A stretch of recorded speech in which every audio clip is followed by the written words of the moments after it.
Hello friends, ഞാൻ നിങ്ങളുടെ സ്വന്തം കുട്ടിമാഷ്. പുത്തൻ അറിവുകൾക്കായി ചാനൽ സബ്സ്ക്രൈബ് ചെയ്ത് ബെല്ലൈക്കൺ കൂടി എനേബിൾ ചെയ്യുമല്ലോ. കുട്ടിമാഷിന്റെ വാട്സപ്പ് ഗ്രൂപ്പിൽ ചേരാനുള്ള ലിങ്ക് താഴെ നൽകിയിട്ടുണ്ട്.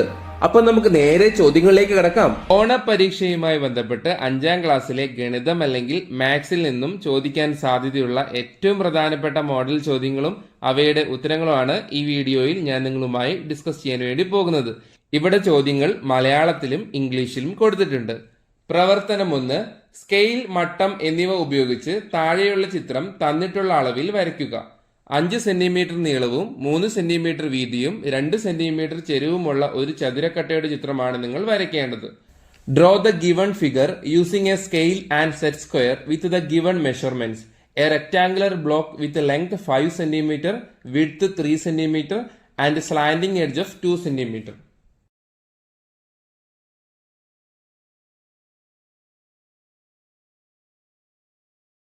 ഉത്തരം: ഈ ചിത്രം വരയ്ക്കാൻ വളരെ എളുപ്പമാണ്. ആദ്യം ഒരു ചതുരം വരയ്ക്കുക.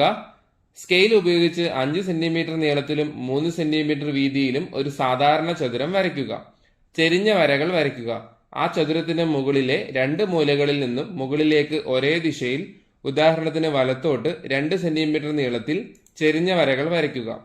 വട്ടം അല്ലെങ്കിൽ സെറ്റ് സ്ക്വയർ ഉപയോഗിച്ചാൽ വരകൾ നേരെ കിട്ടും. മുകൾ ഭാഗം യോജിപ്പിക്കുക. ഇപ്പോൾ വരച്ച 2 ചെരിഞ്ഞ വരകളുടെയും അറ്റങ്ങൾ തമ്മിൽ ഒരു നേർരേഖ ഉപയോഗിച്ച് യോജിപ്പിക്കുക. വശങ്ങൾ പൂർത്തിയാക്കുക.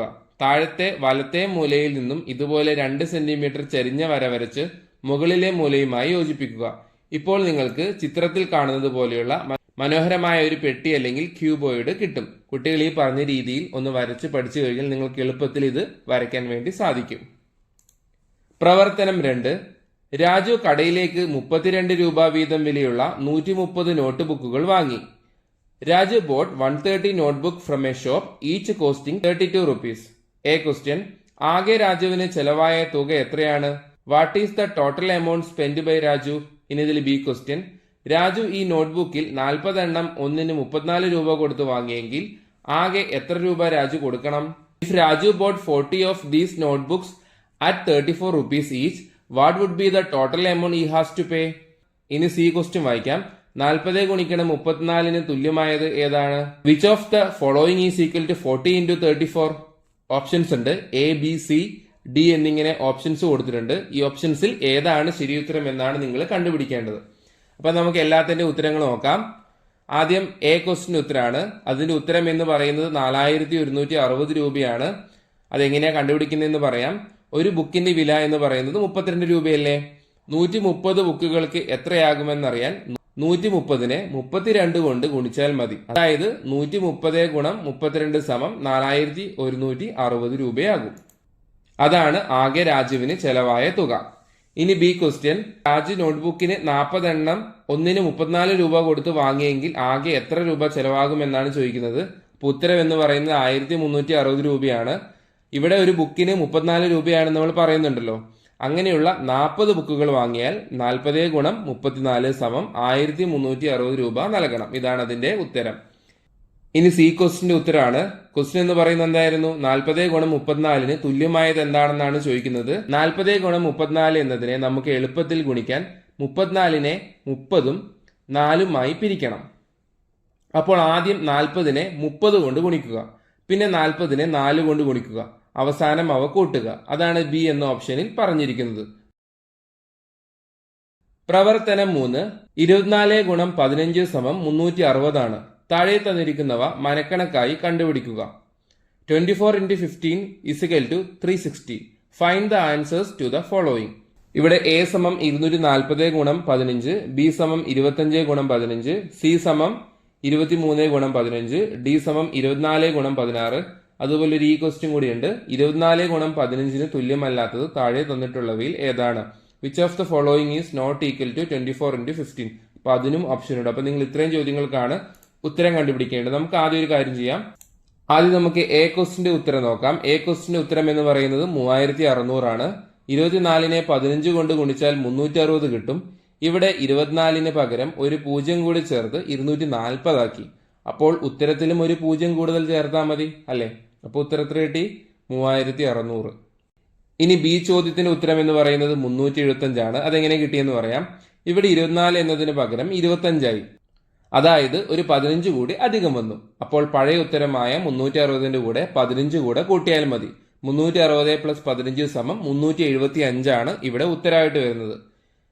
ഇനി സി ക്വസ്റ്റിന്റെ ഉത്തരം എന്ന് പറയുന്നത് 345 ഇവിടെ 24 എന്നതിന് പകരം 23 കുറഞ്ഞു അല്ലേ, അതായത് ഒരു 15 കുറഞ്ഞു. അപ്പോൾ 360 നിന്ന് 15 കുറച്ചാൽ മതി. 360 കുറയ്ക്കണം 15 = 345. ഇനി ഡി ക്വസ്റ്റിന് ഉത്തരം നോക്കാം. 384 ഇവിടെ 15 എന്നതിന് പകരം 16 അല്ലേ, അതായത് ഒരു 24 കൂടെ അധികം വന്നു. അപ്പോൾ 360 കൂടെ 24 കൂട്ടുക. 360 കൂട്ടണം 24 = 384 ഉത്തരം. ഇനി ഈ ക്വസ്റ്റിന് ഉത്തരം എന്ന് പറയുന്നത് ഓപ്ഷൻ ഡി 25 × 14 ഇവിടെ ചോദ്യം എന്തായിരുന്നു? 24 × 15 തുല്യമല്ലാത്തത് ഏതാണെന്നല്ലേ. മറ്റ് ഓപ്ഷനുകൾ എല്ലാം ഗുണിച്ചു കഴിഞ്ഞാൽ 360 തന്നെ കിട്ടും. ഉദാഹരണത്തിന് 24നെ 12 × 2 എന്ന് എഴുതാം. എന്നാൽ 25 × 14 ഗുണിച്ചാൽ 350 കിട്ടുക. അതിനാൽ അതാണ് തെറ്റായ ഉത്തരം. ബാക്കി എല്ലാ ഓപ്ഷനും തമ്മിൽ ഗുണിക്കുമ്പോൾ 360 കിട്ടുമ്പോൾ 25 × 14 ഗുണിക്കുമ്പോൾ 350 കിട്ടിയാൽ അതല്ലേ ഒറ്റപ്പെട്ടത്. അപ്പൊ അതാണ് പ്രവർത്തനം 4. ഒരു ബാങ്കിലെ ഏറ്റവും കൂടുതൽ നിക്ഷേപം നടത്തിയവരുടെ പേരും തുകയുമാണ് പട്ടികയിൽ കൊടുത്തിരിക്കുന്നത്. താഴെ തന്നിരിക്കുന്ന ചോദ്യങ്ങൾക്ക് ഉത്തരം എഴുതുക. The names and amounts of the highest depositors in a bank are given in the table. Answer the following questions. ഞാൻ ബാങ്കിൽ പൈസ ഇട്ടിരിക്കുന്ന ആളുകളുടെ പേരുകൾ വായിക്കാം. അവരിട്ടിരിക്കുന്ന പൈസയും ഇവിടെ കൊടുത്തിട്ടുണ്ട്. ഗോപു, ശ്രീഹരി, നിമിഷ, ധന്യ, രാഹുൽ. അപ്പൊ നിങ്ങൾ ഈ ടേബിൾ നോക്കി അവരിട്ടിരിക്കുന്ന പൈസ എത്രയാണെന്ന് കൃത്യമായി മനസ്സിലാക്കുക. ഇനി ഇതുമായിട്ട് ബന്ധപ്പെട്ട ചോദ്യങ്ങളാണ്. എ ക്വസ്റ്റ്യൻ, ഏറ്റവും കുറവ് തുക നിക്ഷേപമുള്ളത് ആർക്കാണ്? Who has the least deposit amount? B question, 1 കോടിയിൽ കൂടുതൽ തുക നിക്ഷേപമുള്ളത് ആർക്കൊക്കെയാണ്?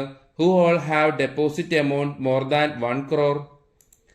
സി ക്വസ്റ്റ്യൻ, പട്ടികയിൽ 40 ലക്ഷത്തിനും 50 ലക്ഷത്തിനും ഇടയിൽ നിക്ഷേപത്തുക ഉള്ളത് ആർക്കാണ്?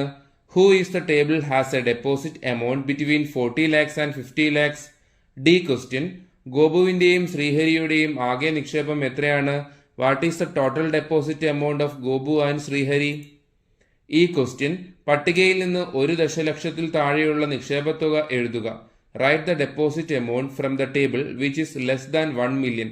1 ദശലക്ഷം അല്ലെങ്കിൽ 1 million എന്ന് പറഞ്ഞാൽ അത് 10 ലക്ഷമാണ്. ഇനി നമുക്ക് ഇതിന്റെയൊക്കെ ഉത്തരം നോക്കിയാലോ. നമുക്ക് എ ക്വസ്റ്റ്യന്റെ ഉത്തരം നോക്കാം. ഏറ്റവും കുറവ് തുക നിക്ഷേപമുള്ളത് ആർക്കാണ്? ഇതാണ് ചോദ്യം. ഉത്തരം നിമിഷയ്ക്കാണ്. കാരണം പട്ടികയിലെ സംഖ്യകൾ നോക്കുമ്പോൾ നിമിഷയുടെ തുകയായ 9,30,538 മാത്രമേ 6 അക്കങ്ങളുള്ളൂ.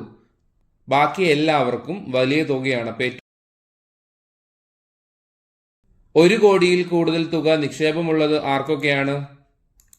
ഉത്തരം ശ്രീഹരി ആൻഡ് ധന്യാണ്. കാരണം 1 കോടി എന്നതിൽ 8 അക്കങ്ങളുണ്ട്. നിങ്ങൾ എണ്ണി നോക്കി നിങ്ങൾക്ക് മനസ്സിലാകും. ശ്രീഹരിക്ക് 1,34,07,540 രൂപയും ധന്യക്ക് 1,06,04,310 രൂപയുമാണ് ഉള്ളത്. ഇവർക്ക് രണ്ടുപേർക്കും 1 കോടിക്ക് മുകളിൽ പൈസയുണ്ട്. ഇനി സി ക്വസ്റ്റ്യൻ ആണ്. പട്ടികയിൽ 40 ലക്ഷത്തിനും 50 ലക്ഷത്തിനും ഇടയിൽ നിക്ഷേപത്തുക ഉള്ളത് ആർക്കാണ്? ഉത്തരം ഗോപുവിനാണ്. കാരണം ഗോപുവിന്റെ നിക്ഷേപം 45,38,000 രൂപയാണ്. ഇത് 40 ലക്ഷത്തിനും 50 ലക്ഷത്തിനും ഇടയിലുള്ള സംഖ്യയാണ്. ഇനി നമുക്ക് ഡി ക്വസ്റ്റ്യൻ നോക്കാം. ഗോപുവിന്റെയും ശ്രീഹരിയുടെയും ആകെ നിക്ഷേപം എത്രയാണ്? ഉത്തരം 1,79,40,540 രൂപ. ഗോപുവിന്റെ തുകയും ശ്രീഹരിയുടെ തുകയും തമ്മിൽ കൂട്ടുമ്പോഴാണ് നമുക്ക് ഈ തുക കിട്ടുന്നത്. ഇനി നമുക്ക് ഈ ക്വസ്റ്റ്യൻ നോക്കാം. പട്ടികയിൽ നിന്ന് 1 ദശലക്ഷത്തിൽ താഴെയുള്ള നിക്ഷേപത്തുക എഴുതുക. അതായത് 10 ലക്ഷത്തിൽ താഴെയുള്ള തുക ഏതാണെന്നാണ് ചോദിക്കുന്നത്. ഉത്തരം 9,30,538 1 ദശലക്ഷം എന്നാൽ 10 ലക്ഷമാണ്. പട്ടികയിൽ 10 ലക്ഷത്തിൽ താഴെയുള്ള ഒരേയൊരു തുക നിമിഷയുടേതാണ്. അപ്പൊ ഇതാണ് ഇതിന്റെ ഉത്തരം. പ്രവർത്തനം 5. അതിലെ ക്വസ്റ്റ്യൻ, 4 സെന്റിമീറ്റർ വശമുള്ള ഒരു സമചതുരം വരച്ച് തന്നിരിക്കുന്ന ചിത്രം വരയ്ക്കുക. നടുവിൽ ഒരു നക്ഷത്ര രൂപമുള്ള സമചതുരമാണ് നിങ്ങൾ വരയ്ക്കേണ്ടത്. Draw a square of side 4 centimetre and draw the given figure.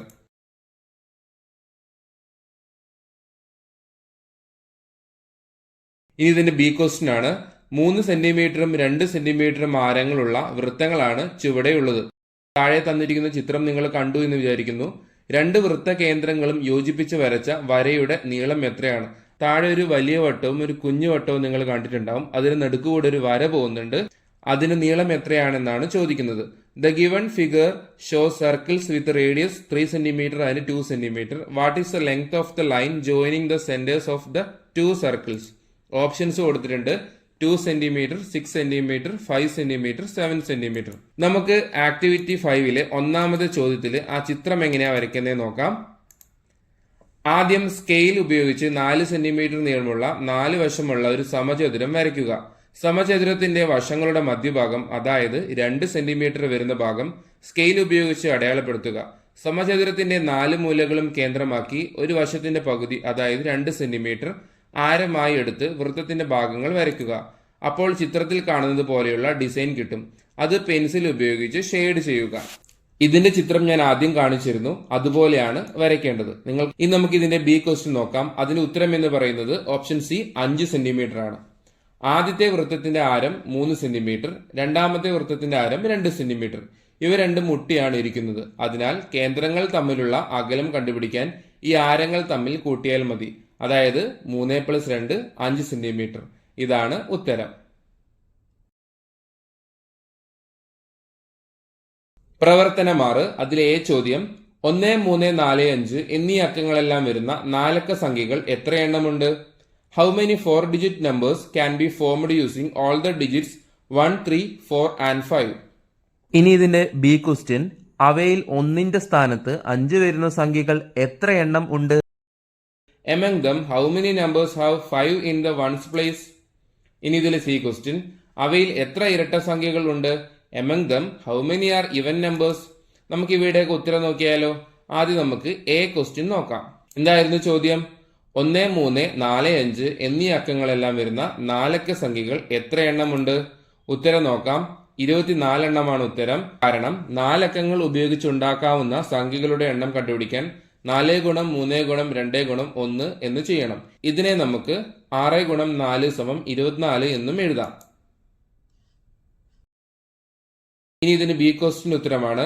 അവയിൽ ഒന്നിന്റെ സ്ഥാനത്ത് 5 വരുന്ന സംഖ്യകൾ എത്ര എണ്ണമുണ്ട്? ഉത്തരം 6 ആണ്. 1, 3, 4, 5 എന്നീ അക്കങ്ങൾ ഉപയോഗിച്ച് ഉണ്ടാക്കാവുന്ന 4 അക്ക സംഖ്യകളിൽ അവസാനത്തെ അക്കം, അതായത് ഒറ്റയുടെ സ്ഥാനമാണല്ലോ അവസാനം, 5 വരുന്നവ എത്ര എണ്ണമുണ്ട് എന്നതാണ് ചോദ്യം. നമുക്ക് തന്നിട്ടുള്ള അക്കങ്ങൾ 1, 3, 4, 5. നമ്മൾ ഉണ്ടാക്കുന്ന സംഖ്യയുടെ അവസാനത്തെ അക്കം 5 ആയിരിക്കണമെന്ന് ചോദ്യത്തിൽ പറഞ്ഞിട്ടുമുണ്ട്. അതായത് ആ സംഖ്യകൾ ഇങ്ങനെയായിരിക്കും. 5 അവസാനം വരും, അതിനു മുന്നേ 3 സംഖ്യകൾ വരും. ഇനി ആ ബാക്കിയുള്ള 3 വരകളിൽ അല്ലെങ്കിൽ സ്ഥാനങ്ങളിൽ പൂരിപ്പിക്കാൻ നമ്മുടെ കയ്യിൽ 3 അക്കങ്ങളെ ബാക്കിയുള്ളൂ. 1, 3, 4 ഈ 3 അക്കങ്ങൾ മാത്രം മാറ്റിമറിച്ച് എഴുതിയാൽ നമുക്ക് ഉത്തരം കിട്ടും. ഇത് എഴുതേണ്ടത് എവിടെയാണ്? ആ 3 വരകളിലാണ് 1, 3, 4 മാറ്റിമറിച്ച് എഴുതേണ്ടത്. ഇങ്ങനെ മാറ്റിമറിച്ച് എഴുതിയത് താഴെ കൊടുത്തിട്ടുണ്ട്. തുടക്കത്തിൽ 1 വെച്ചാൽ എന്താവും? 1, 3, 4, 5 1, 4, 3, 5. അപ്പൊ